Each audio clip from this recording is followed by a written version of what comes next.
Et si la situation que j'étais en train de vivre là maintenant, la plus horrible qui soit, la plus monstrueuse, c'est la situation qui te met dans une détresse tellement grande que même respirer c'est dur, et si c'était là pour te soigner?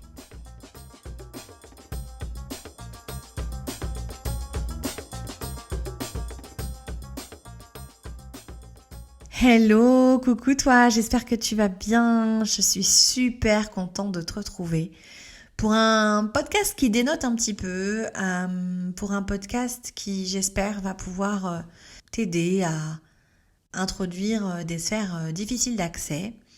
J'espère par ce que je suis, mon expérience et mon expertise, t'amener à un petit peu plus de compréhension sur les endroits de toi qui sont très bloqués et très à l'intérieur de toi. Alors, pour continuer à être moi avec toi, j'ai envie de te dire un truc important. J'ai envie de te dire que j'ai appris que être soi, c'est pas simple, c'est pas fluide, c'est pas si accessible que ça. Que pour être soi, il faut rencontrer ses cicatrices, il faut les soigner, il faut soigner celles qui saignent encore. Et c'est pas si simple de se dire que bon, je vais être moi. Je vais d'abord apprendre à découvrir qui je suis. Je vais chercher à l'extérieur. Non, je vais chercher à l'intérieur. Il y a énormément de confusion, énormément d'agitation dans cette espèce de quête de soi. Et j'avais envie de partager avec toi ce que j'en ai compris, les réflexions qui me portent encore. Et puis j'avais envie de te dire à quel point être soi, c'est un chemin, que c'est pas une destination, que c'est un travail au quotidien et que c'est jamais fini. Mais que malgré le travail, malgré l'ensemble des efforts, qu'à chaque fois un petit peu plus, on se rend compte que c'est compliqué d'accéder à soi, mais qu'en accédant à soi, la vie elle est plus simple, les relations sont plus simples, le travail est plus simple et que finalement ça en valait la chandelle. Alors, merci. Merci d'être encore là. Je sais que je te le dis tout le temps, je sais que je te dis tout le temps merci. Mais j'ai envie de te le dire aussi souvent que j'en ai l'occasion parce que être moi avec toi, c'est un cadeau. C'est un cadeau que je me fais, c'est un cadeau que tu me fais. Et cette attention que tu me portes, elle est vraiment précieuse. Donc merci de me donner la possibilité de continuer à aller ailleurs, de grandir, de faire des choses difficiles. Et puis merci de m'apprendre aussi à recevoir, à te recevoir toi. C'est dur mais j'apprends avec toi et ça c'est super important pour moi. Alors on continue ensemble à se découvrir à l'intérieur, à creuser et puis à aller plus loin, plus profond, avec une joie et un plaisir immense. Alors aujourd'hui, ce qui se passe, c'est que je me rends compte qu'on parle toujours de choses de l'ordre de la quête, tu vois, on cherche après plein de trucs. On cherche à être soi, on cherche à s'accepter, on cherche le bonheur. On cherche. Et puis on s'agite beaucoup, on s'active beaucoup. Et puis il y a des zones qui sont difficiles à observer, à accéder. Et j'ai envie qu'on parle de ça ensemble aujourd'hui. Parce que être soi, c'est aussi aller regarder ces zones difficiles. C'est aussi aller regarder ces endroits de nous qui sont complètement bloqués. Et j'ai envie de te parler de ça, j'ai envie de te parler de quand le temps il s'arrête et qu'on fait du surplace, qu'on est là et qu'on tourne complètement en rond, qu'on est complètement tétanisé, terrorisé, qu'on est isolé, qu'on est seul, qu'on est dans le noir. Dans ces moments-là, c'est hyper compliqué, c'est hyper dur de respirer, tout court en fait. C'est hyper dur d'avoir des lueurs d'espoir. Et puis, finalement, on cherche parfois à en sortir, parfois pas, parfois on se laisse aller et on reste dans cet état longtemps. J'ai envie qu'on regarde ça ensemble, sans le nommer d'un point de vue médical et pathologique. J'ai envie de te parler de cet endroit de nous qui nous aspire quand quelque chose est là et nous a fait mal, un environnement compliqué, etc. Une expérience difficile, un événement difficile. Une chose est sûre, c'est que si on y va ensemble, et bah c'est plus simple parce qu'en fait, ensemble, on a moins peur d'y aller. Alors, j'ai envie de te dire que viens au milieu de ce bling-bling et de ce blabla, on va aller là où ça fait mal. Viens, on se dit que de toute façon, on doit le faire, sinon ça va être encore plus dur, encore et pendant longtemps. Alors voilà, je te propose de venir parler de lourdeur, de paralysie, de confusion, et puis de prendre le temps de rencontrer ça, parce que en réalité, quand on est là-dedans, on est dans une forme de vérité, de vérité qu'on évite beaucoup, et c'est le moment d'y aller. Y a là. Alors, quand tout est là, mais que rien n'est accessible, quand le bruit, l'agitation prend toute la place à l'intérieur de toi, que tu n'as même pas de place pour t'entendre, que à l'intérieur de toi, tu n'accèdes plus à toi, tu n'accèdes plus à qui tu es. Quand tu es avec toi, mais que tu sais pas que tu es là, que tu es complètement dépossédé de toi, quand l'extérieur c'est plus fort que l'intérieur, quand la vie à l'extérieur de toi elle est tellement forte, tellement puissante, tellement agitée, tellement que du coup tu es complètement du père et que c'est vide en fait, c'est vide de toi. Quand le doute, la peur prennent la place et habitent chaque pièce de ton existence, et j'ai envie de te dire que là c'est le moment, tu vois, c'est le moment de libérer les squatteurs, c'est le moment de jeter les colonisateurs. Et quand moi j'ai peur et que je veux pas y aller, quand je m'esquive et je m'évite, quand j'esquive et que j'évite ceux qui m'aiment, ceux qui me veulent du bien, ceux qui veulent m'accompagner dans cette traversée, et j'ai pas envie d'être là, j'ai pas envie qu'on me voie et j'ai pas envie qu'on me voie dans cet état. Et je sais qu'on est plein comme ça. Et originellement, c'était quelque chose d'hyper compliqué d'accepter, d'être vu fragile, d'être vu dans la peine, d'être vu. Et en fait, à force d'être dans cette quête, à force de ce travail, à force de ce chemin, on se rend compte que la douceur de l'accueil de l'autre, c'est un vrai enveloppement, que c'est une vraie douceur et un vrai pansement, que ça guérit, que ça soigne, que ça permet de cicatriser. Et voilà, j'ai envie qu'on fasse ça ensemble, parce que quand la confusion est là et qu'il n'y a plus de place pour respirer, qu'on n'y croit plus du tout, qu'on ne veut plus, qu'on veut aller ailleurs, qu'on veut s'esquiver, on ne sait pas par quoi commencer et on est complètement enseveli, tu vois, sous le poids de ce qui est en train de se passer. Et ça s'alourdit, la pensée s'éteint, on n'arrive plus à être là. Et dans ce moment-là, tu reçois un message que tu veux pas voir. T'as quelqu'un qui sonne à la porte et tu veux pas ouvrir. Et finalement, tu fais tout pour rester là-dedans, seul, sans avoir aucune option, parce que tu n'y arrives même pas à avoir les options. Et tu sais quoi, on a été beaucoup dans cet état-là. Tout au long de notre vie, on a des passages. Pour certains, ça dure plus longtemps que d'autres. Une chose est sûre, c'est que pendant cette période de confinement, beaucoup de gens, et j'ai pu en rencontrer beaucoup dans le cadre de mes consultations, se sont retrouvés complètement vides dans leur vie et se sont sentis complètement coincés à l'intérieur d'eux-mêmes et n'avaient pas le choix que de voir ces zones-là. Et j'ai envie de dire, ça, c'était sûrement un cadeau, parce que c'était la seule occasion imposée pour aller regarder ce que tout ça peut vouloir dire, quoi. Je sais que j'ai appris au fur et à mesure des années à regarder ces zones d'effondrement, ces zones de tristesse, avec beaucoup de douceur et avec un enseignement, certes, mais aussi quelque chose de très particulier. J'ai réalisé qu'en fait, dans ces moments-là de désespoir, eh bien que le désespoir avait la capacité de soigner des parties de moi. Dans le sens où on imagine que le désespoir, c'est la mort.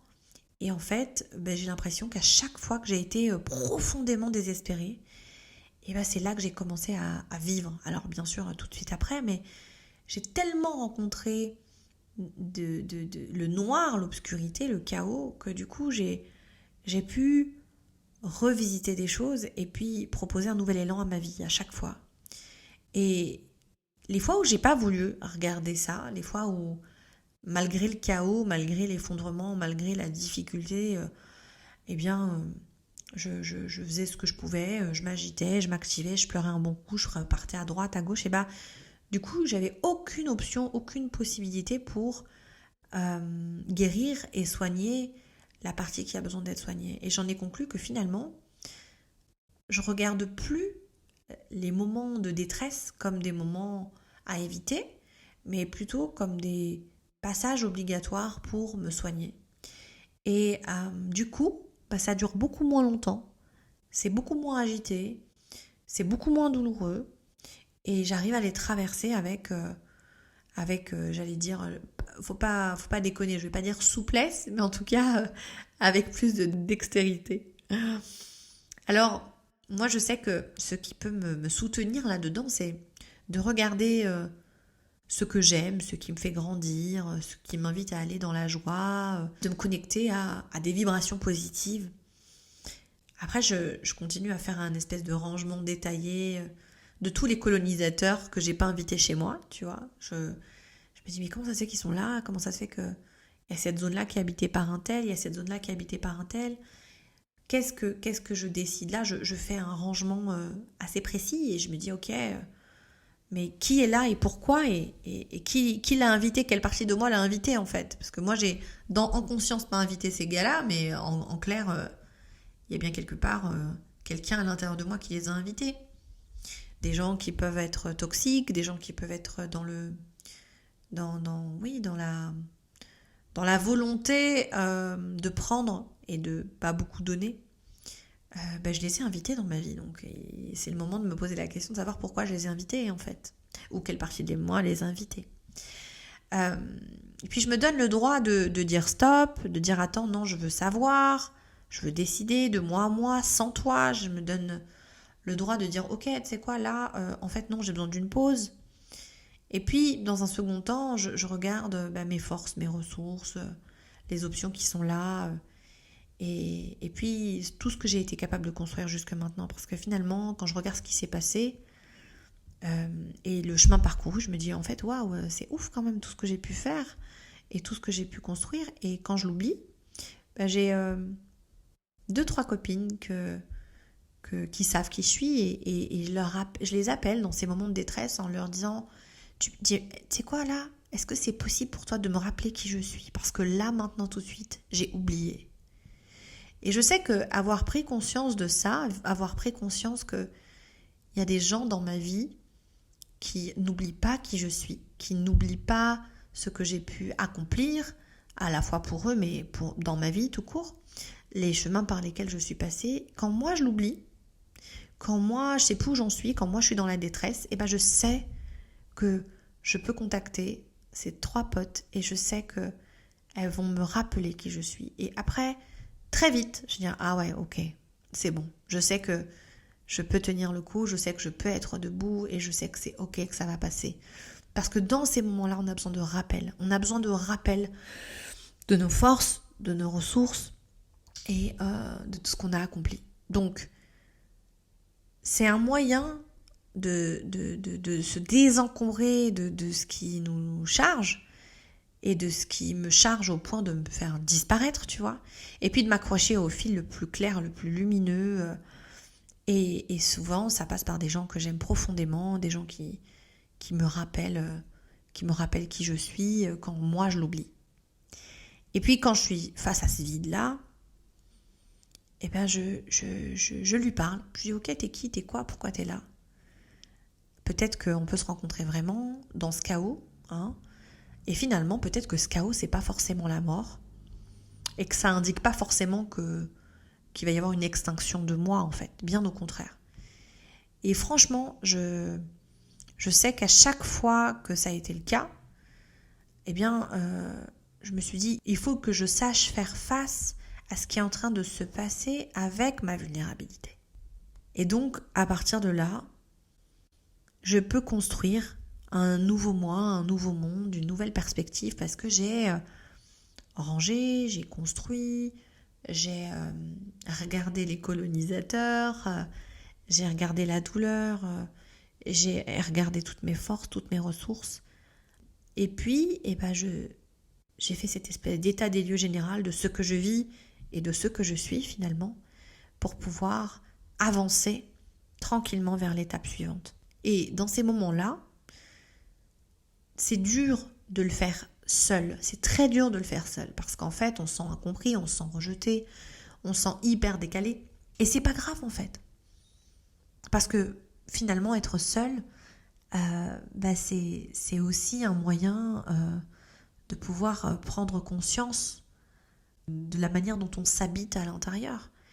Et finalement, la solitude, à cet endroit-là, ça peut être un espace de rencontre avec soi. Donc, ouais, je suis seule, c'est vrai, mais finalement, je suis seule à être à l'intérieur, mais je ne suis pas seule dans mon environnement et dans ma réalité.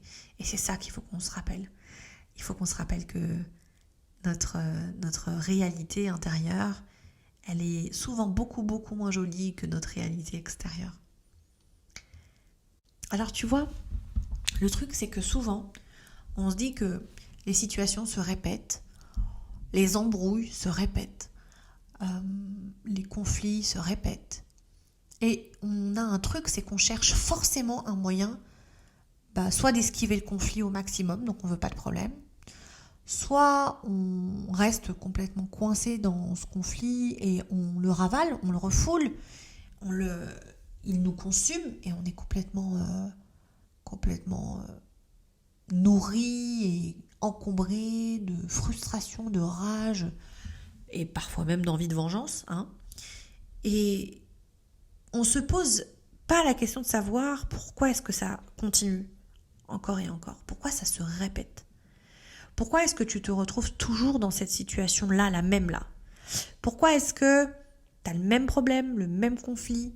Pourquoi est-ce que c'est comme ça que ça se fait en fait? Pourquoi c'est comme ça que ça se construit dans ta vie?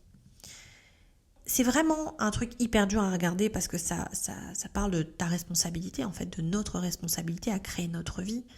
Et c'est hyper dur de faire ça parce que ça demande de se dire ok, je fais quoi en fait là-dedans? Je peux pas passer ma vie à dire que c'est la faute des autres. Je peux passer ma vie à dire à quel point l'autre il est méchant et l'autre il est monstrueux.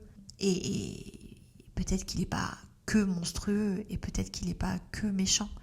Et peut-être que toi aussi, de manière complètement inconsciente et involontaire, tu as mis en place des choses qui ont été dangereuses pour toi et qui ont été dangereuses pour les autres. Et c'est le moment, tu vois, c'est le moment quand ça se répète et que la détresse se répète et que le chaos se répète et que l'inquiétude se répète et que la solitude se répète. Pas cette solitude qui nous nourrit, mais cette solitude qui nous isole, qui nous rejette. C'est le moment de se dire, mais vas-y en fait, viens, toi et moi, on se prend la main et puis on y va quoi. Et on regarde vraiment cette espèce de paralysie qui est là et comme un cycle infernal qui lâche pas l'affaire. Quand on décide de faire ça, on se rend compte, comme je le disais au début du podcast, de cet épisode, que finalement, cette situation n'est pas là pour m'emmerder, en fait. N'est pas là contre moi. Et si la situation que j'étais en train de vivre là maintenant, la plus horrible qui soit, la plus monstrueuse, c'est la situation qui te met dans une détresse tellement grande que même respirer, c'est dur, et si c'était là pour te soigner? Et si c'était là pour te permettre de passer le niveau supérieur? Un peu comme dans un jeu vidéo, t'as vu? Dans un jeu vidéo, t'es là.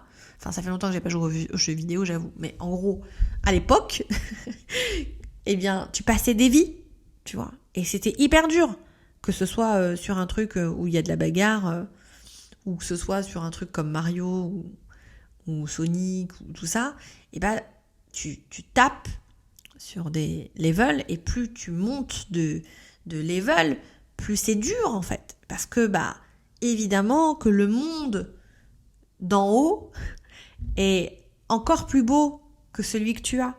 Et que si tu arrives à soigner ces zones-là grâce aux situations finalement que tu crées de toutes pièces, mais ta vie, elle va pas changer, ta vie, elle va se transformer, ta vie, elle va complètement se métamorphoser.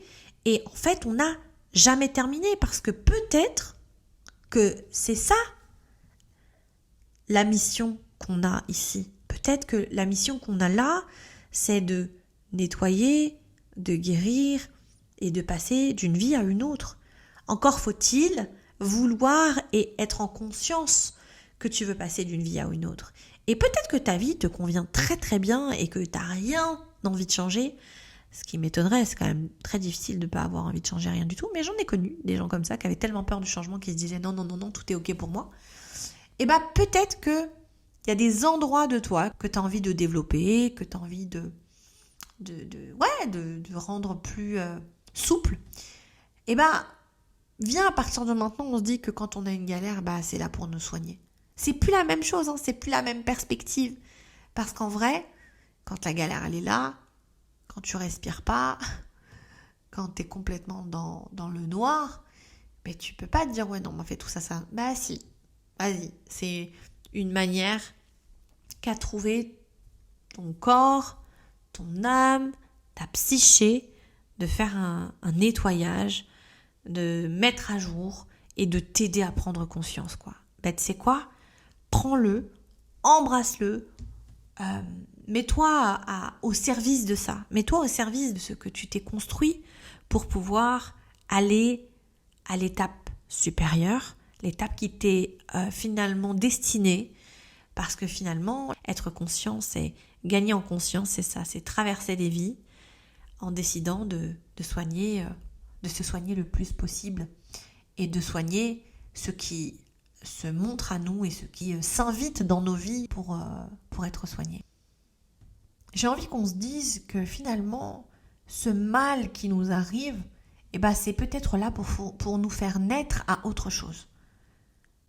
Et pour ça, il ne faut pas qu'on résiste en fait. Il ne faut pas qu'on refuse, il ne faut pas qu'on rejette, il ne faut pas qu'on abandonne, il ne faut pas qu'on quitte, il ne faut pas qu'on évite, tu vois. Il faudrait qu'on se dise, ok, tout est là pour nous inviter à ne jamais nous quitter, nous.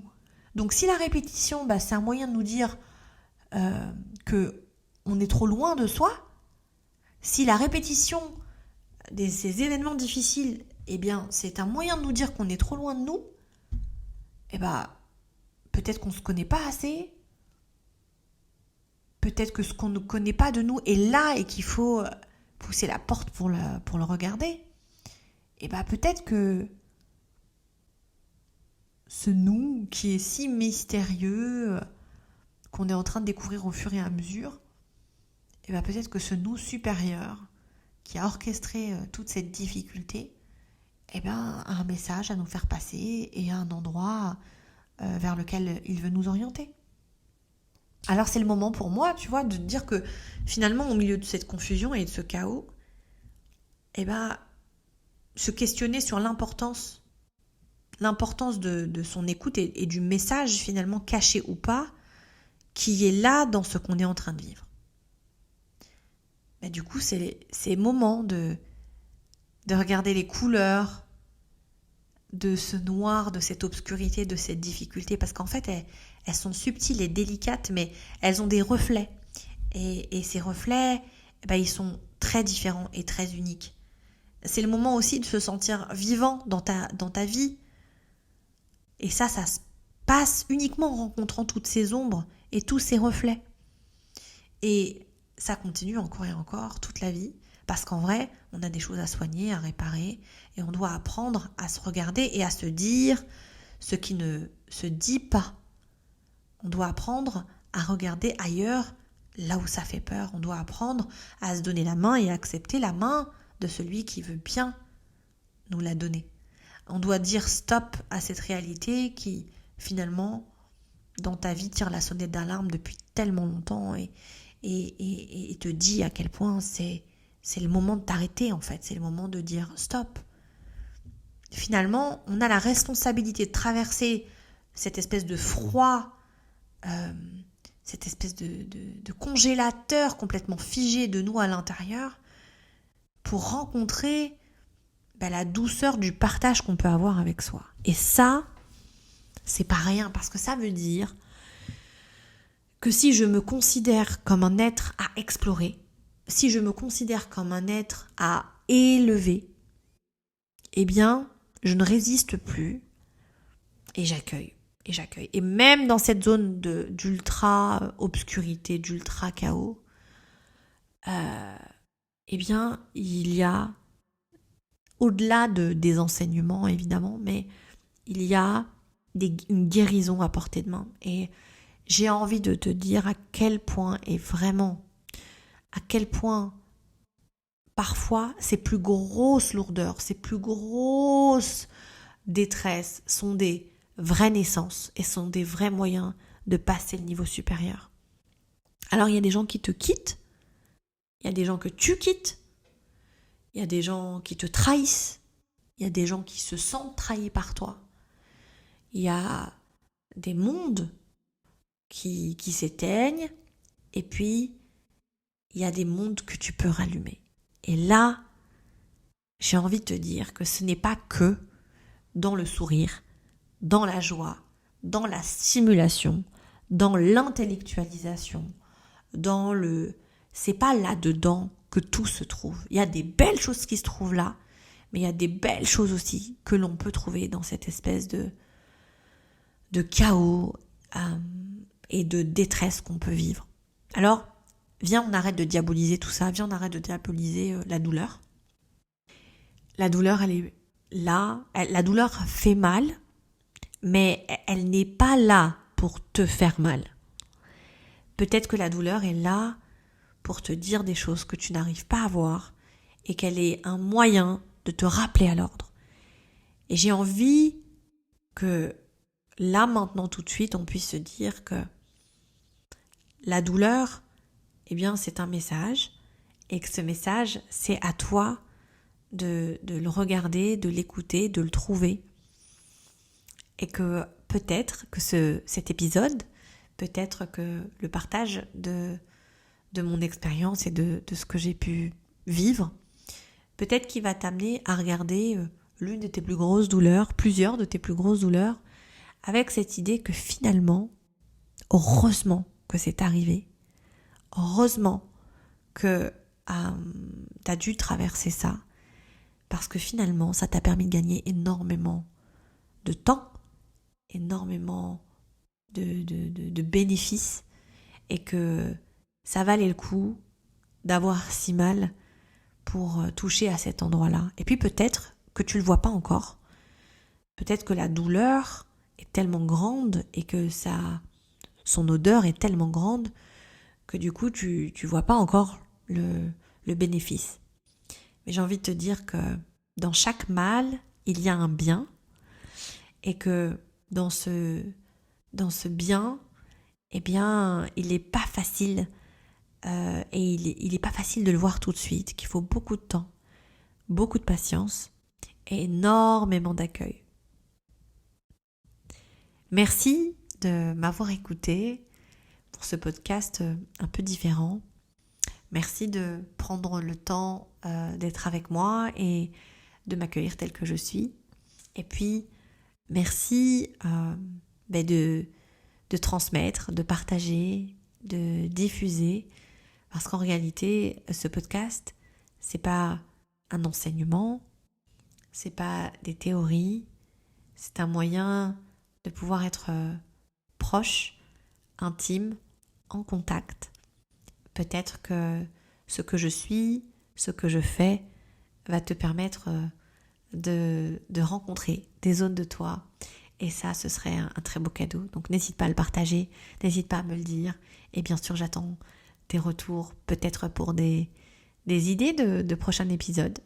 Je t'embrasse très fort et je te dis à très très vite. Je t'embrasse. Ciao, ciao.